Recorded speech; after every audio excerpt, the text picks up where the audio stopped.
Halo, selamat datang kembali di channel Rotua. Channel akan selalu memberikan informasi tentang bimbingan dan konseling. Senang sekali pada hari ini saya dapat membuat video mendapat teman-teman semua lewat video YouTube saya pada hari ini. Karena sudah lama saya tidak membuat video pada hari ini saya senang sekali karena bisa update kembali. Nah, pada video kali ini saya akan membahas satu buah pembahasan yang menurut saya menarik yang dilatar belakangi dari salah satu pertanyaan di salah satu grup FGBK Forum Guru Bimbingan dan Konseling. Nah, Forum Guru Bimbingan dan Konseling ini memiliki Facebook grup di Facebook, di WA dan grup Telegram. Nah, teman-teman bisa bergabung di salah satu grup tersebut dan berdiskusi bersama kami. Nah, di grup tersebut ada satu pertanyaan yang menarik yang bertanya begini. Bapak Ibu, adakah yang melakukan penilaian sikap? Nah, ini masih menjadi pertanyaan untuk kita semua mungkin juga pertanyaan teman-teman baik mahasiswa dan guru konseling semua apakah guru BK itu melakukan penilaian sikap Nah, untuk menjawab pertanyaan ini teman-teman harus menonton video ini sampai selesai. Oke?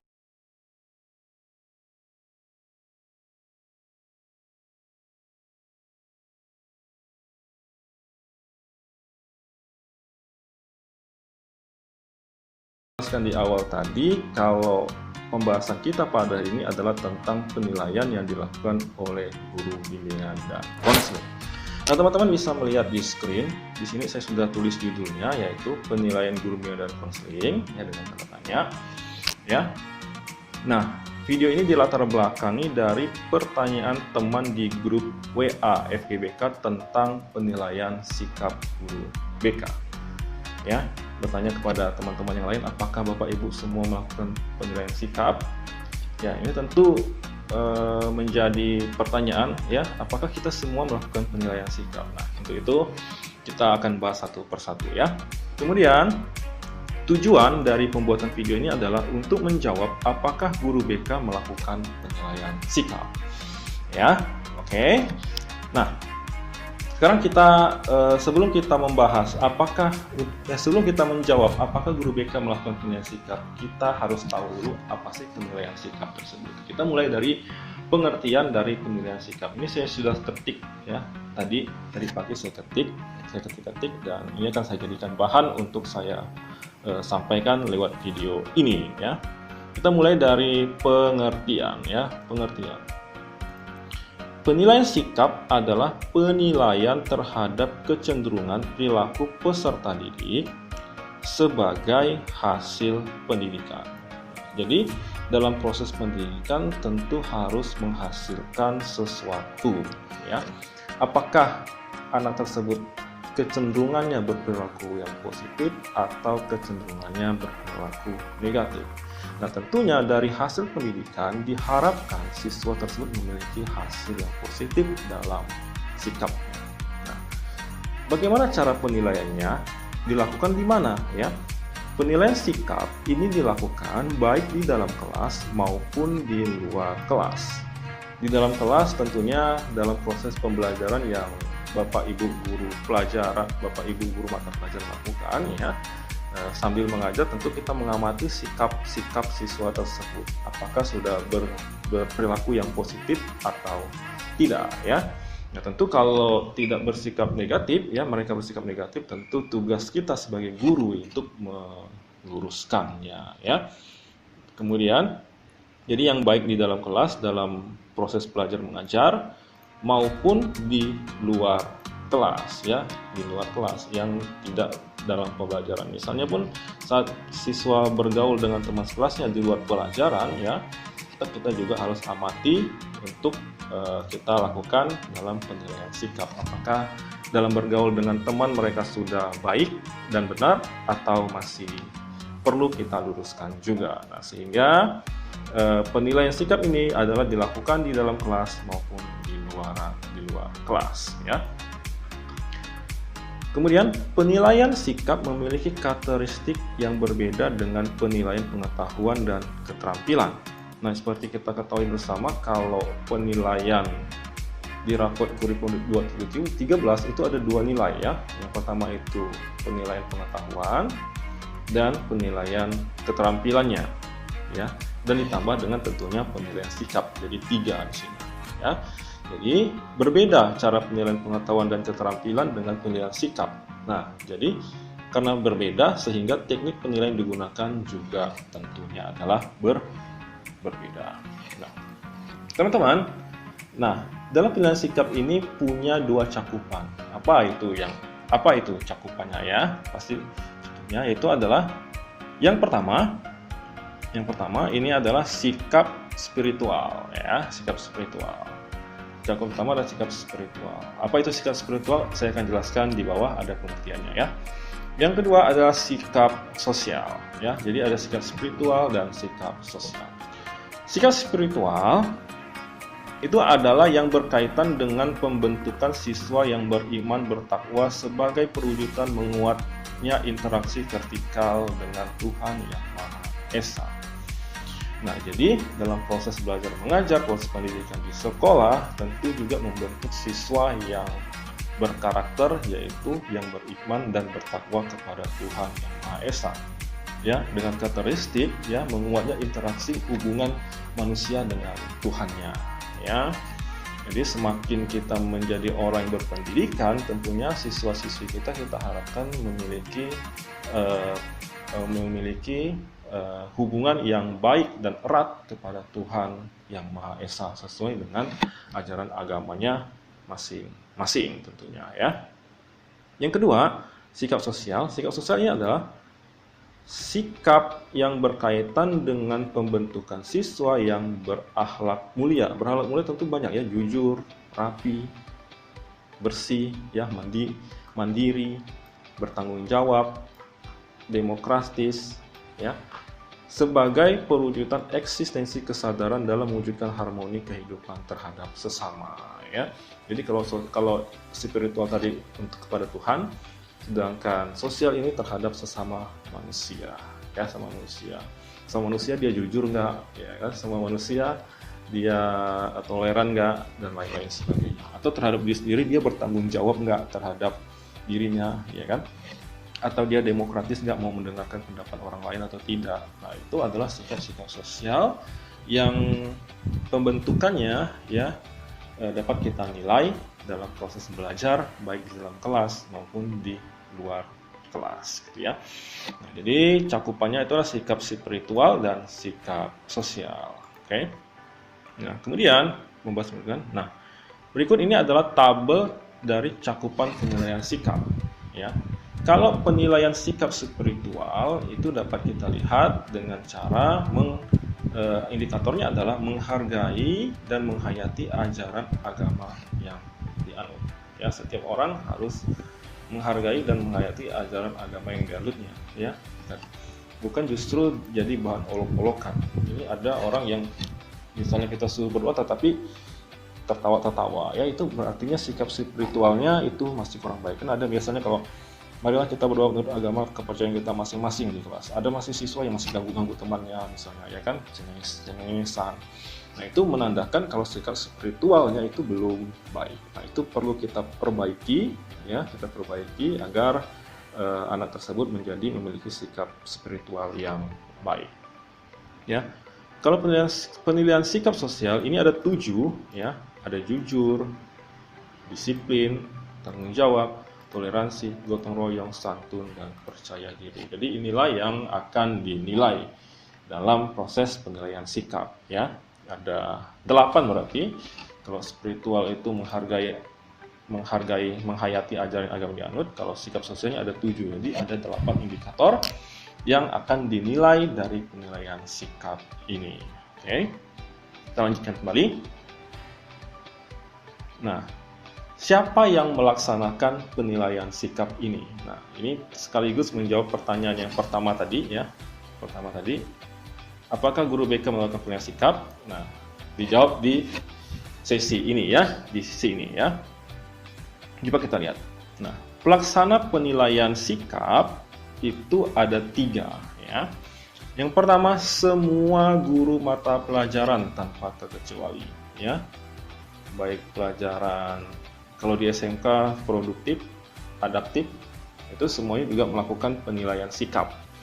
Ya, baik guru kalau contohnya bahasa Indonesia, matematika, ya, IPA, semuanya itu juga melakukan penilaian sikap. Jadi semua guru mata pelajaran yang diajarkan di sekolah tersebut itu juga ikut melakukan penilaian sikap. Jadi semua guru, tidak hanya bergantung pada satu guru saja, ya. Yang kedua tentunya adalah wali kelas, ya. Wali kelas juga melakukan penilaian sikap kepada siswanya, ya. Kemudian yang terakhir tentu adalah guru bimbingan dan konseling, yaitu kita di sini, ya. Nah, jadi sudah terjawab sekarang apakah guru bimbingan dan konseling melakukan penilaian sikap? Ya, guru bimbingan dan konseling juga melakukan penilaian sikap, ya, bersama dengan guru-guru yang lain, ya. Semua guru yang melakukan proses belajar mengajar maupun bimbingan di sekolah, di kelas tersebut melakukan penilaian sikap terhadap masing-masing siswa yang dididiknya. Oke. Sudah jelas di sini pelaksana penilaiannya itu adalah semua guru mata pelajaran, wali kelas, dan guru bimbingan dan konseling. Kemudian, nah di sini ada skema teknik penilaian. Kalau tadi menjawab, ini akan menjawab ini tadi dari pengertian ini yang baik di dalam kelas maupun di luar kelas. Siapa yang melakukan ini? Siapa yang melakukannya di dalam kelas? Siapa yang melakukannya di luar kelas? Ya, coba kita lihat di skemanya, ya. Bagaimana dalam proses penilaian sikap tersebut, ini akan sangat kelihatan jelas sekali di sini, ya. Oke, kita lihat di sini. Ini adalah skemanya, ya, skemanya. Nah, penilaian sikap ini terdiri dari dua unsur. Ada unsur utama dan unsur penunjang di sini, ya. Saya kecilkan dulu biar nampak, ya. Ada unsur utama dan unsur penunjang. Unsur utama dilakukan oleh guru mata pelajaran selama 1 semester. Jadi seluruh guru mata pelajaran yang mengajar di kelas tersebut melakukan penilaian sikap selama 1 semester. Ya.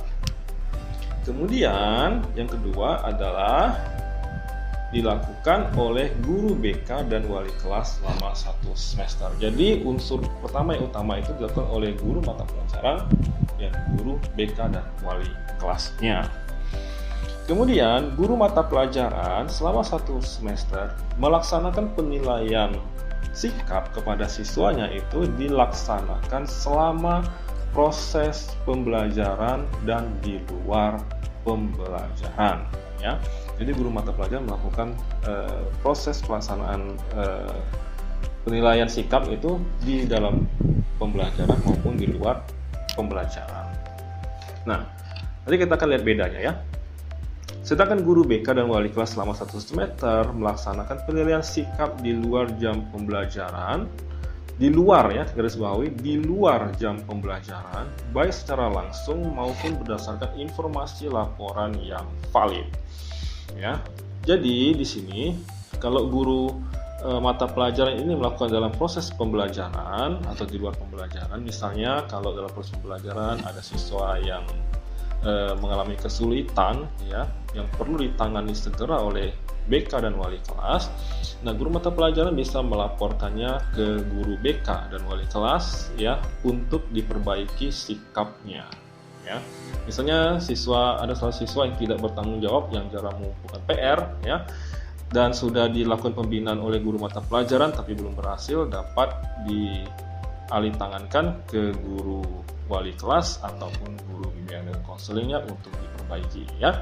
Dan jika berhasil, maka itu akan menjadi penilaian pertimbangan untuk mendapatkan penilaian sikap di akhir semester nanti tentunya, ya.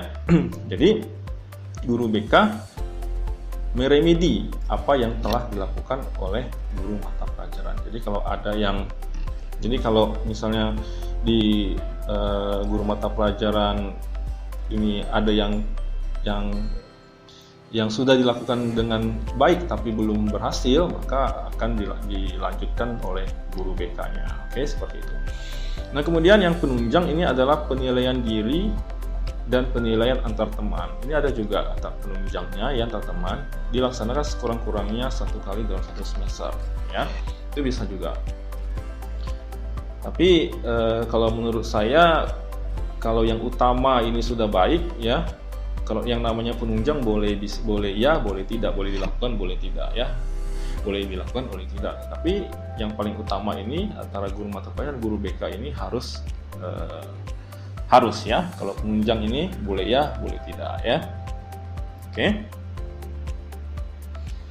Yang kemudian, nah di sini Bapak Ibu, pedoman observasi dapat di-download di deskripsi channel ini, ya.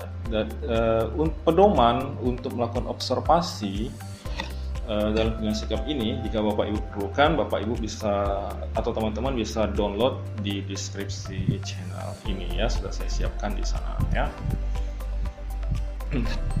Nah, bentuknya seperti ini, saya lihatkan aja, ya. Nah, ini contoh. Nah, ini contoh instrumen dari penilaian, ya. Ini penilaian spiritualnya, misalnya spiritual, ya. Diisi di sini nama peserta didiknya, kelas, tanggal pengamatan, materi pokok, ya. Misalnya berdoa sebelum atau sudah melakukan sesuatu, ya, peserta didik tersebut berdoa atau tidak, ya. Kalau selalu berdoa, kita kasih angka 4 misalnya. Kalau kadang-kadang kasih angka 3, kalau jarang kasih angka 2, kalau nggak pernah kasih angka 1. Nah, seperti itu, ya. Mengucap rasa syukur atas karunia Tuhan, ya. Kita amati siswa tersebut apakah selalu mengucap syukur, ya. Kalau ya selalu, kita kasih 4, ya kan. Kalau kadang-kadang kasih 3, kalau jarang kasih 2, ya. Kalau nggak pernah kasih 1, dan seterusnya. Dan akan dibagi sini ada skor yang ia dapat berapa, ya kan. Kemudian skor dikali skor dibagi skor tertinggi dikali 4, ya, maka akan menghasilkan skor akhir dari penilaian sikap spiritualnya. Sebagai contoh di sini ada skor yang diperoleh oleh siswa adalah 14, ya. Skor tertinggi 4 kali 5, ya. Ini ada 4, nih skor tertinggi ada 4 dikali 5 pertanyaan sama dengan 20, maka skor akhir adalah 14 dibagi 20, 14 dibagi 20 dikali 4 sama dengan 2,8. Jadi inilah skor atau nilai sikap spiritual siswa. Saya kasih aja misalnya inisialnya A, misalnya dari A misalnya, gitu, ya. Nah, kemudian kita lihat tabel. Kalau yang didapat ada 2,8, artinya kalau 2,8 artinya anak tersebut sudah memperoleh sikap yang baik dalam sikap spiritualnya, seperti itu, 2,8. Itu, ya, teman-teman semua. Nah, jadi begitu juga dengan yang lain, ya, sama semua disiplin. Nah, kemudian nilai ini semua nanti akan direkap, ya, direkap di masing-masing mata pelajaran, ya, di masing-masing mata pelajaran. Misal mata pelajaran bahasa Indonesia, mata pelajaran matematika, PKN. Nah, semuanya mengumpulkan nilai dari penilaian sikap yang diperoleh, yang diamati oleh guru-guru tersebut. Nah, kemudian akan dirata-ratakan, kan, akan dirata-ratakan dan ketemulah hasil nilai sikap siswa tersebut selama 1 semester di seluruh pelajaran, gitu, ya. Itu pelajaran. Nah, ini bisa kita dapatkan dalam contoh pengolahan nilainya. Nih, pengolahan nilainya, ya kan? Nilainya. Di sini di akhir kita bisa lihat di mata pelajaran misalnya. Jadi mata pelajaran 1 misalnya kan 1, misal matematika 1. Sikap jujurnya dia dapat 3,2, ya kan? Di mata pelajaran 2, jujurnya ia dapat 2,4. Di mata pelajaran 3, ia dapat jujurnya sikapnya 3,4, 3,7. Nah, sehingga hasilnya ini dimasukkan di setiap mata pelajaran, ada 10 mata pelajaran dimasukkan, kemudian dibagi, rata-ratanya adalah 2,9. Jadi kalau kita lihat di sini 2,9 apa? Ya, dalam rentang 2,80 sampai 3,9, rentangnya adalah baik. Artinya siswa tersebut adalah memiliki sikap jujur yang baik. Nah, seperti itu. Dan semikian terus sama dengan disiplin dan sangat baik. Nah, sangat baik gitu ya. Nah, gitu teman-teman. Jadi penilaiannya dilakukan oleh seluruh mata pelajaran kemudian dirata-ratakan gitu ya. Baik, kita kembali ke screen yang di layar yang saya ketik ya. Oke, pengolahan nilai ya, ini sebenarnya sudah saya sampaikan tadi ya. Semua hasil observasi yang dilakukan oleh guru mata pelajaran, wali kelas, dan bimbingan dan konseling direkap minimal setiap akhir semester dengan memberikan nilai kualitatif ini garis bawahi kualitatif, dan deskripsi. Oke. Contoh nilai kualitatif A, B, C, D. A amat baik, B baik, C cukup, D kurang. Ya, tentu dengan memperhatikan tadi di sini nilainya yang dia peroleh berdasarkan skor yang ia dapat. Ya, apakah sangat baik, apakah cukup ataupun kurang, gitu. Oke. Kemudian selain memberikan nilai kualitatif, ya, juga memberikan deskripsi. Sebagai contoh deskripsi, menunjukkan sikap yang baik dalam kejujuran, disiplin, toleransi, gotong royong, santun, percaya diri, tetapi perlu ditingkatkan sikap tanggung jawab melalui pembiasan penugasan mandiri. Jadi mungkin siswa ini semua udah baik, tetapi mungkin masih perlu ditingkatkan dalam hal tanggung jawab. Mungkin tugasnya masih yang diberikan oleh guru masih suka bolong-bolong dikumpulkan ya. Jadi siswa tersebut masih kurang dalam hal tanggung jawab. Seperti itu ya. Atau juga ya, kalau yang udah baik menunjukkan sikap baik dalam kejujuran, disiplin, tanggung jawab, toleransi, gotong royong, santun, dan percaya diri. Artinya semua sikap ini sudah baik, sudah diperoleh dalam angka yang baik. Nah, jadi Bapak Ibu, jadi seperti itu ya. Nah, kemudian manajemen hasil penilaiannya adalah dalam bentuk portofolio ya, atau kumpulan hasil penilaian ya. Portofolio merupakan kumpulan hasil penilaian direkap ya, kemudian diserahkan ke siswa, itu bisa melalui penilaiannya. Atau juga dalam soft file data penilaian memanfaatkan TIK, bisa juga ya dalam PDF atau bagaimana, nggak perlu di print gitu ya, bisa juga soft file-nya aja bisa itu disimpan. Dan yang ketiga, dengan buku nilai secara terintegrasi dalam kompetisi sikap, pengetahuan, dan keterampilan. Nah, inilah yang biasa kita sebut dengan raport ya, raport. Jadi ada 3 manajemennya, yaitu portofolio, soft file data, ataupun buku nilai atau yang kita biasa sebut dengan raport ya. Nah, jadi itu secara singkat teman-teman semua tentang penilaian sikap. Nah, sekarang kembali ke pertanyaan di awal. Apakah guru bimbingan konseling itu melakukan penilaian sikap?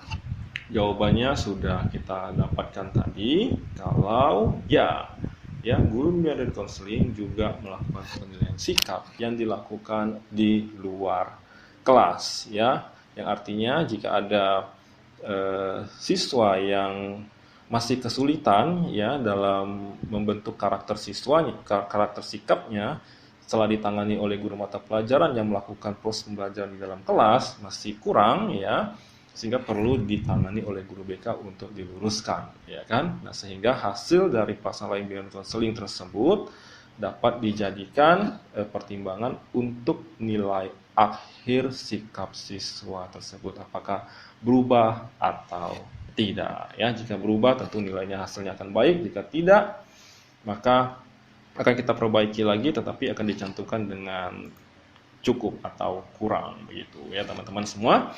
Jadi sudah terjawab pertanyaannya. Pertanyaannya adalah apakah guru BK melakukan penilaian sikap? Jawabannya adalah ya. Oke.